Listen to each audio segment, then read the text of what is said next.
The Blowpipe is one of the more iconic tools in Black Flag Resynced, not just because of its utility, but also because everyone wants a toggle to hide his wooden stick from Edward's back.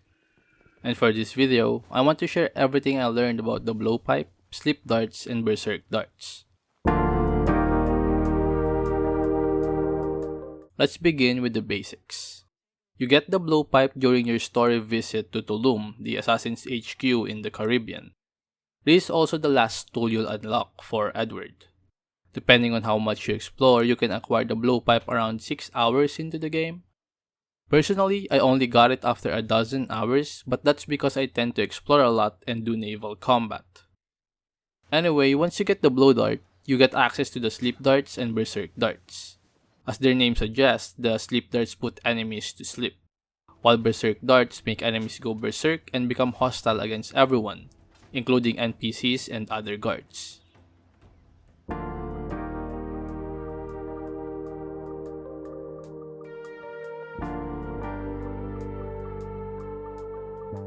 The Blow Dart's range is 30 meters, which is actually farther than even the guns with the longest range.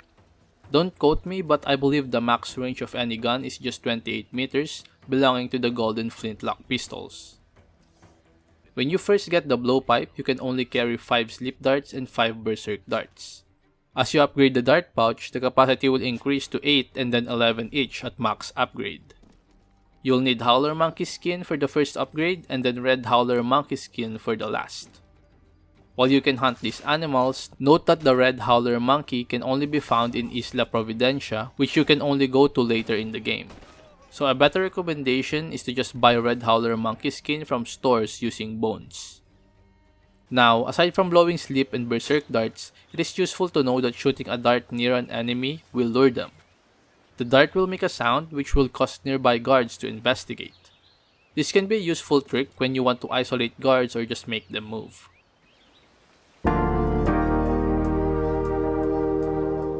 Now, let's dive in deeper into the effects of each dart. Let's begin with the Sleep Dart.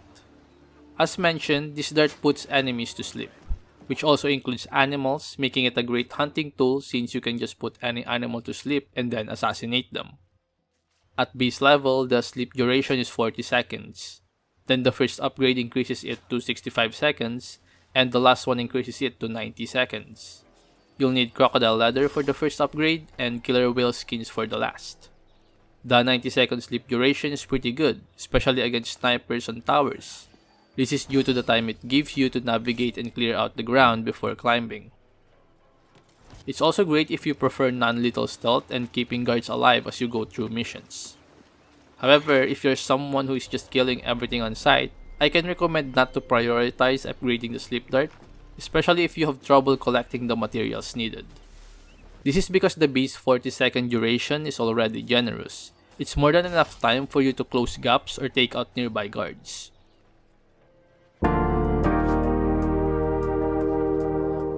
Once you put an enemy to sleep, there are just a few options to interact with them. First is to simply assassinate them as they sleep. While I personally find it too cheesy and boring, putting a group of guards to sleep and killing them all as they doze off is an effective strategy.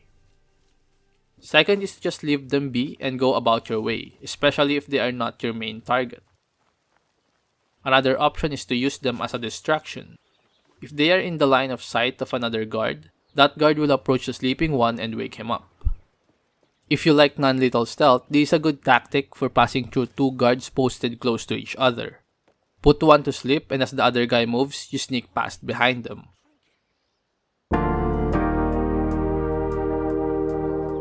There are 3 main ways to wake up sleeping guards. One is to simply wait until the sleep duration ends.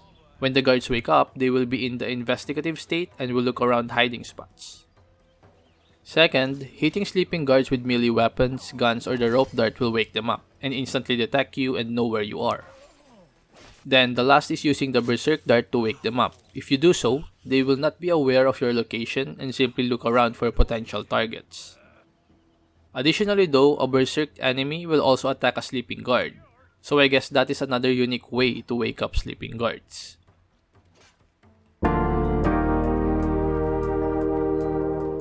The Berserk Dart's effect is that it makes the target hostile against everything.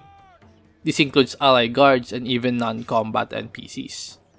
It is also important to note that guards around the affected target will become hostile towards them even before the affected target attacks them. At its base level, the Berserk Darts affect targets for 30 seconds. The next upgrade bumps this to 45 seconds, and the last one increases it to 60 seconds.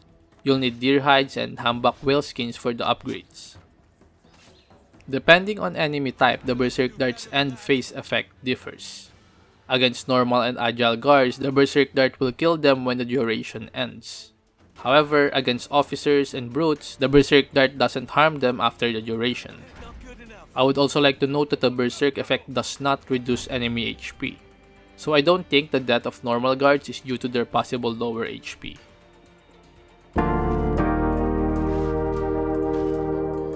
The main use of Berserk guards depends on your actual playstyle. For players who like to engage in combat, the Berserk guard can act as a tank to aggro a couple of enemies while you deal with others, basically giving yourself an ally during the fight. For those players who prefer to use stealth and remain unseen, a Berserk guard is a giant distraction that can lure a whole camp into a specific spot.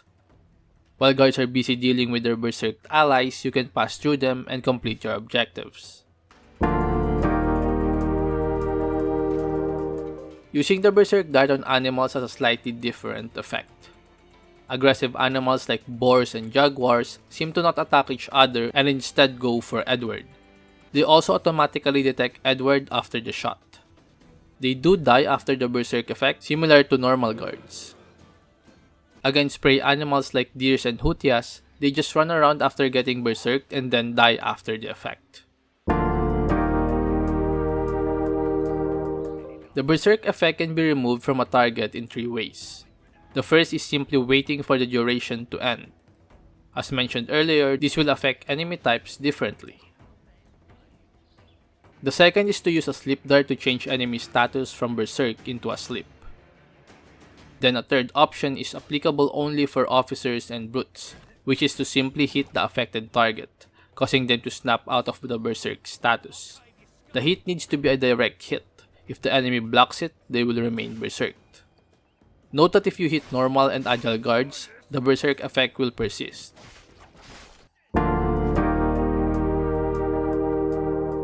While the Blowpipe seems to be a very effective tool for stealth, it's worth noting that it can also be used during combat. If you feel overwhelmed by a group of enemies, you can get some range and try to put a couple of enemies to sleep. I would recommend prioritizing snipers, brutes, and demolitionists if you're going to put any enemy to sleep. Alternatively, you can choose to berserk a brute or officer to create an instant powerful ally while fighting. Or even before a fight begins, you can use a sleep dart to hush a guard that spotted you, allowing you to go back to stealth immediately. And that's it. That is everything I learned about the Blowpipe in Black Flag Racing.